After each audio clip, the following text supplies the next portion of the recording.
So Thomas. Yeah, I realized this now. So Thomas, tell a bit more about your journey, because I think you are 5 steps ahead when it comes to having productive AI. You also identify value cases, and of course adoption is a big topic in ZF as well. Yeah, maybe let me start a little bit talking about ZF as a company.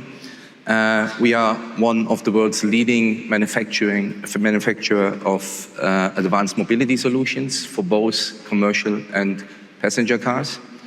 Alongside that automotive business, we serve markets like marine propulsion, agriculture machinery, wind power, and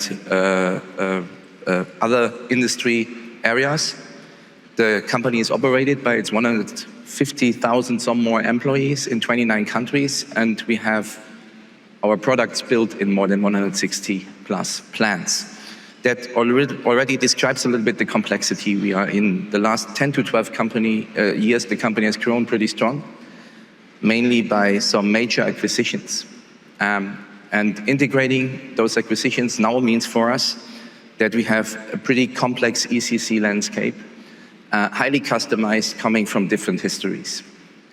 That slows us down in bringing innovation at scale into the company, and we were looking for the right approach to solve it.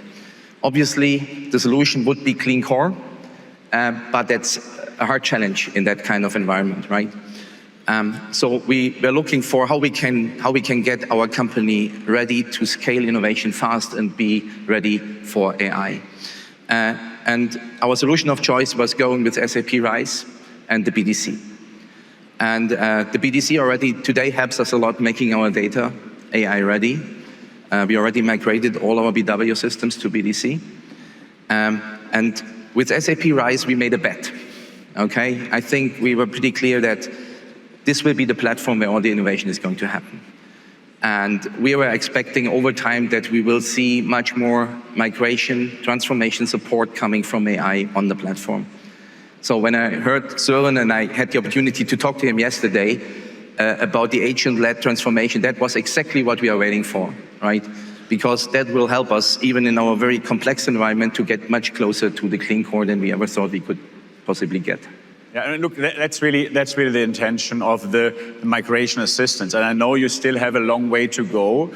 And what I really like about also your journey is that you in parallel embarked on the Business Data Cloud, right? So looking at your ECC estate, moving it into RISE, but at the same time, looking into Business Data Cloud as one core pillar of your strategy into the autonomous enterprise. Now, you heard me talking about AI in the context of Joule, UI, AI, embedded AI, and we talked about industry AI. I know that ZF, you have a very specific industry-specific challenge, which is called 8D, which also I had to learn about, and talk a bit about the use case. And if you talk about the use case, maybe also explain the audience not coming from that industry what AD is about. Yeah. So AD is a common process from quality management. It's pretty much working across all industries for problem solving. So whenever there is an issue with one of your products, everything is about obviously finding the root cause, solving the problem, avoiding reoccurrence. And to do so, you basically look up all the past AD reports you have, all in the history, to see if you have similar cases, the so-called similarity search, because these cases will help you to find the solution to the problem. And on the other hand, in the so-called read across part of the process, you look up all your products and try to figure out if there is any reason why the same problem may occur in one of your other products so that you can avoid it. And that's a process today that is highly manual, still manual. It's hard to deliver it in time and with the right quality because it's so much data you have to deal with. So it's an ideal case for an AI scenario. And what we did is, together, my team together with the SAP team, we did a custom AI implementation, a great framework of 4 agents, each of them in their individual roles, doing their job there, looking up all this historic information, this historic data, comparing it with the actual situation, making the problem description, the root cause analysis, and coming up with proposals out of past cases on how the problem may be solved. So a great approach for us. Yeah, and look, I mean, in that sense, you were our customer one for forward deployment engineering. And here also to everybody in the room, this is how you are going to engage with SAP going forward. You come articulate your business challenge. You came with a business challenge and you said, SAP, how technology can help. And we were sitting together with engineers to really dissect the challenge into how technology can help, and we build it together. And what I really like about this, Thomas, is that we identified a use case for one problem. So there's an ROI on this one specific problem. But with you, what you just said, that now you can replicate this AI in other use cases in your company, just triples, quadruples the ROI. So that's actually what value generation is about. Now, I talk about ROI, I talk about numbers, and I'm sure you want to hear numbers. Can you share a little bit about that? Let me try, maybe not the real hard ones, okay? So basically in the case, our savings, the numbers come from the efficiency in the process. It's a much faster process now, so there's a high efficiency on the one end, and on the other hand, by the foreseeing where failures may occur, the avoidance of non-conformance costs, right? Even on the downside case, we expect a middle two-digit number of million euros in savings. But it's even better, like you said. It's a cross-industry case, so we can transfer the case in other areas. Like we are doing AD reports as well in R&D. We are doing AD reports as well in IT. Currently, this case is just calculated for quality, so there's even more potential for savings within the company.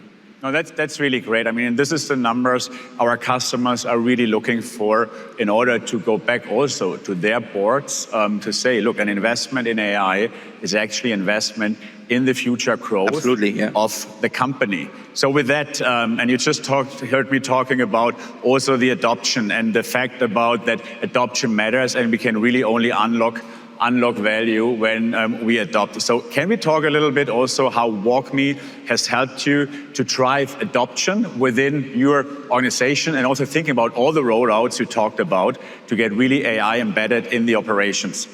Yeah, absolutely. So, from my perspective, the capability enterprises need in future is not to implement the latest and greatest in technology, but it's the capability to continuously transform. Mm-hmm.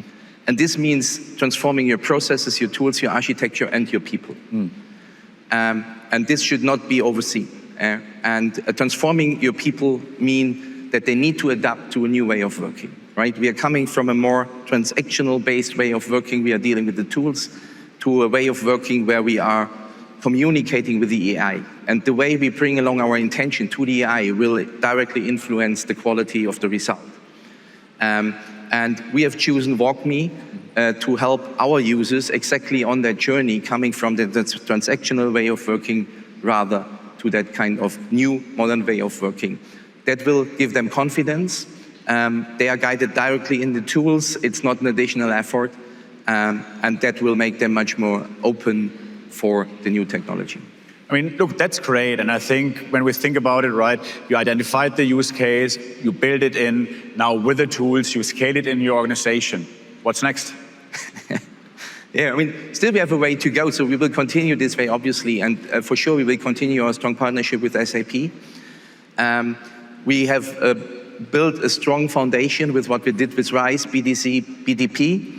And we will focus our work in the future much more on the implementation of AI. We have a strong pipeline of use cases, of AI use cases we want to implement. And one thing that I don't want to do is discuss any kind of commercial things whenever, like there is a great use case, can we afford to do it? The answer should always be yes. So what SAP RISE and BTP, BDC is for us on the technological end, SAP Max Success Plan will be on the commercial end. So that with that setup, I feel well prepared for the transformation challenges we have ahead of us. Look, thanks for that. And it goes back what I said before, being a technology partner, but also be a transformation partner. That's where we want to engage with you. So thanks again for being with us, Thomas. You're very welcome. On stage. Appreciate it. Thank you. Thank you. Bye. Bye.